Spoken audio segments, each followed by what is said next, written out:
أعوذ بالله من الشيطان الرجيم بسم الله الرحمن الرحيم قد أفلح المؤمنون الذين هم في صلاتهم خاشعون درش اللهم صل على سيدنا محمد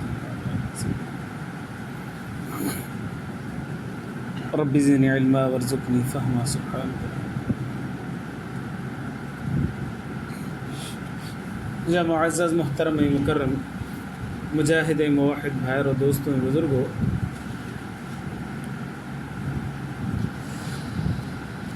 जेके मां आयतूं पढ़ियूं उन्हनि जो तर्जुमो ई आहे त तहक़ीक़ ईमान वारा कामयाब थी विया। अल्लज़ीना हुम फ़ी सलातिहिम ख़ाशिऊन, उहे ईमान वारा जंहिंजी नमाज़ जे अंदरि ख़ुशू ख़ुज़ू आहे, आजिज़ी सां नमाज़ पढ़नि था, ख़ुशू ख़ुज़ू सां नमाज़ पढ़नि था, इहे मोमिन कामयाब थी विया। ॻाल्हि इहा आहे जो असांजो हिते जो त नमाज़ जो हाल पूरो आहे,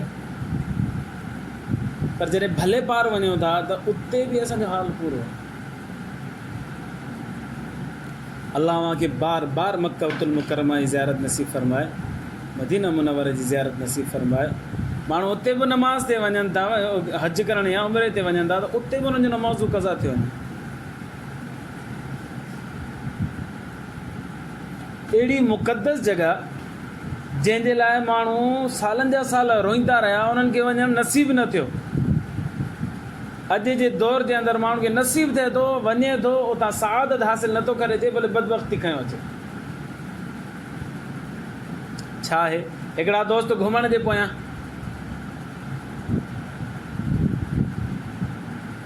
किरां घुरा हेॾे ज़ियारत हेॾे वियासीं, होॾे ज़ियारत होॾे वियासीं, होॾे ज़ियारत होॾे, सॼो ॾींहुं ॿाहिरि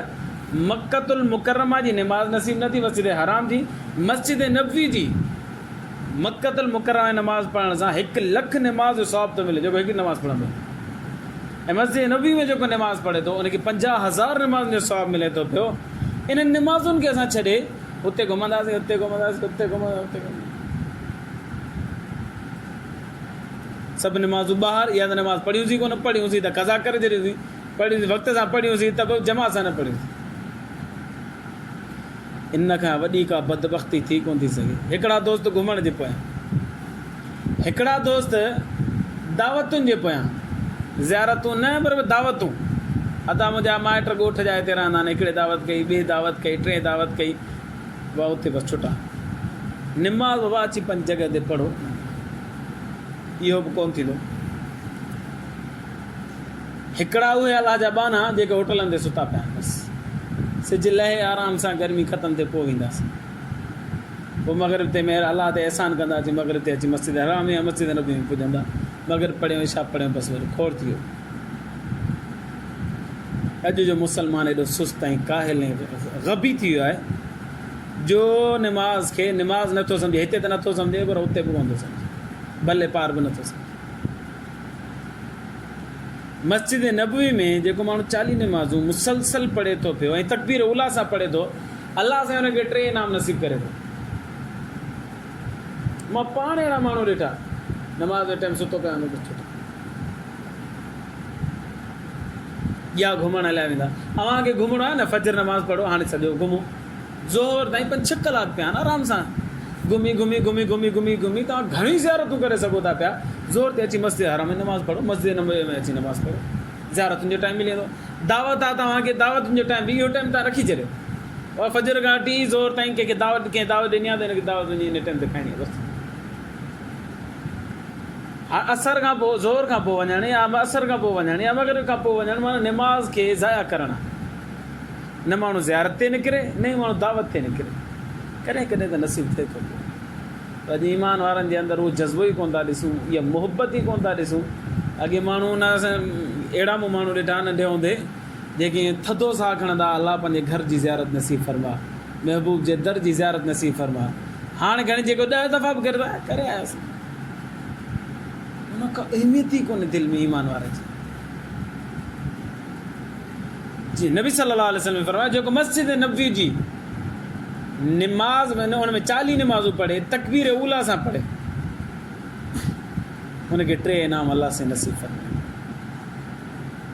मन सल्ला फी मस्जिदी 40 सलातन अल्लाह के रसूल सल्लल्लाहु अलैहि वसल्लम ने फरमाया जेको मुझी मस्जिद में 40 ॾींहं नमाज पढ़े ला यफूतुहु सलातुन का बि नमाज उन जी कज़ा न थी हुजे कुतिबत लहू बरात मिनन नार हिकिड़ो इनाम अल्लाह से उनके जहन्नम का आज़ाब फरमाए व निजात मिनल आज़ाब ॿियो इनाम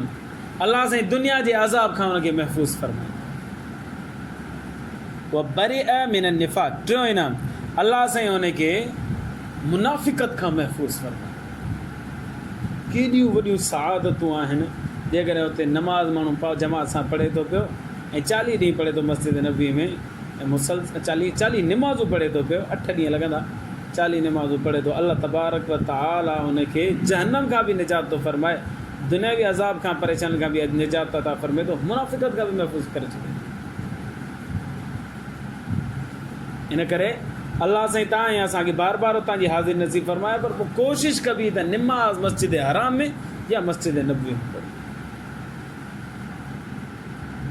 नमाज़ उतां जी न आहे छॾणी बाक़ी माण्हू घुमण पियो वञे दावत वञे अहिड़ो टाइम रखणो नमाज़ वरी वापसि ते पढ़णी।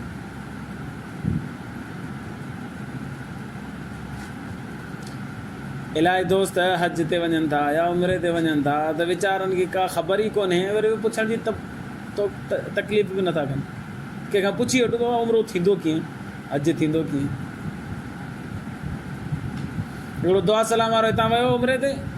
वञी करे सिर्फ़ु तवाफ़ करे मोटी आयो चई साईं उमिरो करे आयो मूंखे हुन माइटनि ॿुधायो बाबा हीअ त उमिरो करे आयो पुछियो साईं सही करे आयो मूं पुछियो मां चई साईं वियासीं हुते तवाफ़ कयोसीं बसि तवाफ़ जा बि 7 चकर कोन अलाए 5 चकर अलाए 6 चकर त हणी करे असां तवाफ़ करे मोटी आया एतिरो उन्हनि खे तौफ़ीक़ कोन थी थिए त माण्हू पुछे कंहिंखां त उमिरो कबो कीअं ये मुसलमान जी हालत उते वञिबो तकबीर ओला सां नमाज़ पढ़बी हिते बि तकबीर ओला सां नमाज़ पढ़बी पहिरीं सफ़ में तकबीर ओला कोशिशि कबी पहिरियां अची बीहबो। इन बारे में नबी करीम सल्लल्लाहु अलैहि वसल्लम ने फरमाया उन माण्हू खे 2 बिशारतूं जेको तकबीर ओला सां नमाज़ पढ़े। क़ाल रसूलुल्लाह सल्लल्लाहु अलैहि वसल्लम मन सल्ला लिल्लाहि 40 यौमन फी जमाअतिन नबी सल्लल्लाहु अलैहि वसल्लम ने फरमाया जे 40 ॾींहं जमात सां नमाज़ पढ़ी युद्रिकु तकबीरतल ऊला तकबीर ओला सां नमाज़ पढ़ी माना पहिरीं सभ में अॻियां अची बीठई ऐं तकबीर ओला सां नमाज़ पढ़ी कुतिब लहू बरातानी उनखे 2 बिशारतूं नंबर 1 बरात मिनन नार अल्लाह से उनखे जहन्नम खां निजात अता फरमाईंदो और बरात मिनन निफाक़ अल्लाह से उनखे मुनाफ़िक़त खां महफ़ूज़ फरमाईंदो। 40 ॾींहं मुसलसल पढ़े नमाज़ जमात सां पढ़े तकबीर ओला सां पढ़े तकबीर ओला छा खे चइबो आहे तकबीर ओला जा 3 दर्जा आहिनि हिकिड़ो बि दर्जो हासिल थी वियो न सम्झो तकबीर ओला हासिल थी पहिरियों दर्जो इहो आहे इमाम चए अल्लाहु अकबर तव्हां पोयां चओ अल्लाहु अकबर गॾु बीहो इनखे चइबो तकबीर ओला सां नमाज़ पढ़ो पहिरियों दर्जो ऐं अफ़ज़लियत तरीन दर्जो ऐं बहितरीन दर्जो इहो आहे हर नमाज़ में सवाइ मग़रिब जे 15-20 मिंट पहिरीं नमाज़ आज़ान अचे थी पई आज़ान अचे माण्हू उथे पेशाब मां फारिग थिए वज़ू करे अची टाइम आहे त सुनत पढ़ी वठे न आहे त माण्हू अची वेही रहे बसि तकबीर ओला हुनखे मिलंदी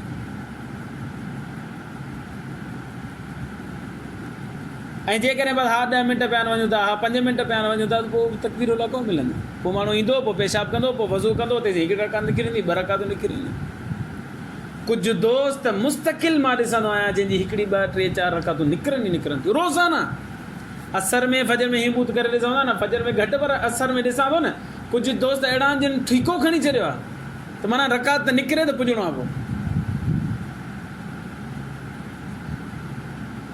ऐं शरीफ़ वीचारा सभा जहिड़ा सुठा सुलझणा पर निमाज़ में अहिड़ी सुस्ती आहे जो 1 रकात 2 रकात 3 रकात 4 रकात ज़रूरु न वञनि थियूं आख़िरी हयात में अची पुॼंदा तकबीर वारो पहिरियों दर्जो इहो आहे इमाम सां अल्लाह अकबर करे ॿियो दर्जो ई आहे त इमाम तिलावत करे त ओॾी महिल माण्हू पुॼी वञे भला, तिलावत ॿुधण में अचे थी या नथी अचे, ओॾी महिल पुॼी वञे माण्हू, पुॼी वियो बाबा तकबीर उला हुनखे मिली वई, अलहम्द में पुॼी वियो, सूरत में पुॼी वियो, मग़रिब में, इशा में, फजर में तिलावत ॿुधण में अचे थी, ज़ोर में, असर में तिलावत नथी ॿुधण में अचे, पर रुकू में न आयो वियो त माना तिलावत थो करे, इन में पुॼी वियो माना तकबीर उला हिनखे मिली वई। ॿियो दर्जो इहो आहे। टियों दर्जो, इमाम रुकू में हले वियो ऐं हीउ पोयां अची करे रुकू में मिली वियो, इन जी रकात बि थी वई ऐं ईअं सम्झो तकबीर उला में पुॼी वियो। तकबीर उला जो आख़िरी दर्जो ऐं टियों दर्जो इहो आहे, इमाम रुकू मां उथियो इन जी रकात वई हले। ऐं मिसाल तौरु रुकू में इमाम आहे ऐं मुक़्तदी पोयां आयो ऐं उन ई चयो अल्लाहु अकबर, हीअ करे पियो त इमाम समी अल्लाह चयो, हीअ रुकू में न वियो ऐं हीअ या रुकू में हीअं अचे पियो इमाम मथे उथे पियो त बि रुकू में न मिलियो, सम्झो इन जी तकबीर उला फोत थी वई, रकात फोत थी वई, इनखे रकात आख़िर में इहा ॿीहर पढ़णी पवंदी। टियों दर्जो तकबीर उला जो इहो आहे त इमाम सां गॾु रुकू में मिली वञिजे। इमाम जेसीं रुकू में आहे, जेसीं समी अल्लाह जो लफ़्ज़ नथो कढे तेसीं माण्हू पुॼी वियो, सम्झो रकात में पुॼी वियो। इहे टे दर्जा आहिनि, या त इमाम जे तकबीर सां तकबीर चए, या इमाम जी तिलावत में अची पुॼी वञे, या इमाम जे रुकू में अची पुॼी वञे, इहो तकबीर उला खे पुॼी वियो। नबी सल्लल्लाहु अलैहि वसल्लम ने फरमायो जेको मुसलसल 40 ॾींहं ईअं नमाज़ पढ़े थो पियो तकबीर उला सां, अलाह साईं हुनखे ॿ बिशारतूं नसीब कंदो, हिकु त अलाह साईं जहन्नम खां निजात अता फरमाइजी, ॿियो अलाह साईं हुनखे मुनाफ़िक़त खां बरी कंदो। त हाणे माण्हू भले पार वञे ऐं अलाह बार बार तव्हां असांखे नसीब करे उते वञे त बि उते तकबीर उला सां नमाज़ पढ़णी आहे, मस्जिद नबवी में, मस्जिद हराम में नमाज़ पढ़णी आहे, हिते आहे त बि कोशिशि करे तकबीर उला सां नमाज़ पढ़णी आहे। कुझु दोस्त मग़रिब में ॾाढो एतिराज़ कनि था, मुख़्तलिफ़ माण्हुनि जा मुख़्तलिफ़ ख़्यालात आहिनि, हिकिड़ा चवंदा साईं तिलावत डिघी कयो, हिकिड़ा चवंदा साईं 5 मिंट ॾियो थोरो तरसी करे पोइ नमाज़ पढ़ो, हिकिड़ा चवंदा साईं मौज़नि खे चओ डिघी आज़ान ॾियो, उहो नथो ॾिए त तव्हां डिघी आज़ान ॾियो असां पुॼूं। अड़े यार, इस्लाम खे पंहिंजे पोयां न लॻायो, इस्लाम जे पोयां लॻो।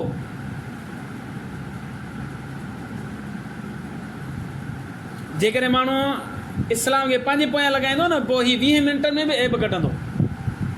जेको 20 मिंट पहिरीं आज़ान थी अचे, 15 मिंट पहिरीं आज़ान थी अचे, पोइ इन में माण्हू ऐब कढंदो। ऐं जॾहिं माण्हू इस्लाम जे पाण पोयां हलंदो त 5 मिंट 10 मिंट तव्हां पहिरीं हलिया अचो मस्जिद में, पोइ एतिराज़ करण जी ज़रूरत ई कोन्हे। पोइ न इहे 5 मिंट साईं ॾियो मूं मोहलत, इहो बि एतिराज़ कोन्ह थींदो, साईं डिघी आज़ान ॾियो इन जो बि एतिराज़ कोन्हे, साईं डिघी तिलावत कयो इन जी बि ॻाल्हि कोन्ह थींदी। 5 मिंट पहिरीं अचणो आहे बसि,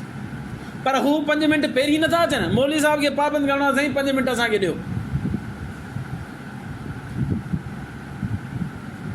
जेतिरा माण्हू ओतिरियूं ॻाल्हियूं, ओतिरियूं फरमाइशूं, ओतिरा अंगल। बाबा अलाह जे वास्ते अलाह खे सजदो कयूं था पिया, कंहिंजे मथां अहसान कोन्ह था कयूं, मौलवी साहिब जे मथां अहसान कोन्हे, मौज़नि जे मथां अहसान कोन्हे, मस्जिद जे मथां अहसान कोन्हे, 10 मिंट माण्हू पहिरीं अची वञे बसि, एतिराज़ करणी ॻाल्हि ई कोन्हे। असांजे हुते SRTC में हिकिड़ो अलाह जो बानो हूंदो, उहो हर नमाज़ ते टाइम सोढ़ो थींदो, घरां निकिरंदो, साम्हूं फ्लैटनि में रहंदो, पोइ 2 मिंट बचनि या 1.5 मिंट या 3 मिंट बचनि, पोइ ईंदो, पोइ परे खां आवाज़ ईंदो साईं बीहजो मां अचां, साईं बीहजो मां अचां। 15 मिंट पहिरीं आज़ान, 20 मिंट पहिरीं हाणे पियो अचे, साईं महिरबानी कयो बीहजो बीहजो बीहजो। पोइ कई दफ़ा हुनजी रणी ॿुधियूं, पोइ कॾहिं चवंदो साईं तव्हां तकड़ था कयो, हाणे असर में 20 मिंट पहिरीं आज़ान आहे, इहा पाण आयो आहे, 1 मिंट बचियो आहे, 1/2 मिंट बचियो आहे, हाणे साम्हूं खां तकबीर लॻे पई, उतां बि रड़कंदो, चवंदो बोले साहिब तव्हां तकड़ था कयो, कंहिं महिल चवंदो तव्हांजो घड़ियाल ख़राबु आहे, कंहिं महिल चवंदो सबुरु कोन्ह अथव तव्हांखे, हाणे अची ॾाढी सां अची मस्जिद में गोड़ करे केरु सम्झाए हिनखे। इस्लाम खे पंहिंजे पोयां न लॻाइबो, बल्कि इस्लाम जे पोयां हलबो, जेको सालनि खां कमु हलंदो थो अचे उन ते हलबो, जेको शरई आहे, सही आहे, सिधो आहे, इस्लाम खे पंहिंजी फरमाइश मुताबिक़ उनखे सांचे में न ढालबो। अहिड़ा माण्हू बि मूं ॾिठा, अञा ताईं उहो बुज़ुर्ग हयात आहे, उहो बुज़ुर्ग रिटायर थी वियो आहे, 70-72 साल उमिरि अथसि, 75 साल उमिरि अथसि, इंजीनियर एजुकेशन में इंजीनियर रहियो आहे, पढ़ियल लिखियल माण्हू, ईअं न त ॼट आहे, पढ़ियल लिखियल माण्हू, परे खां ईंदो रड़ कंदो साईं तव्हां तकड़ था कयो, तव्हां हीअं था कयो, मस्जिद में गोड़ करे पियो। नबी सल्लल्लाहु अलैहि वसल्लम ने फरमायो मन सल्ला फी मस्जिदी 40 सलातन, जेको मस्जिद नबवी में 40 नमाज़ूं पढ़े, ला यफूतुहु सलातुन, उनजी का नमाज़ फोत न थिए,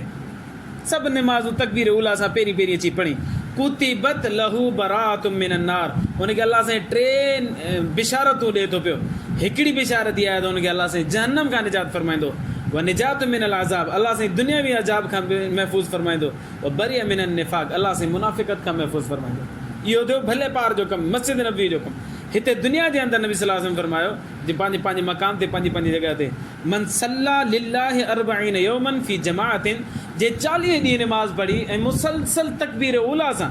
युदरिकु तकबीरतल उला 40 ॾींहं निमाज़ पढ़ी ऐं तकबीर उला सां निमाज़ पढ़ी जमात सां निमाज़ पढ़ी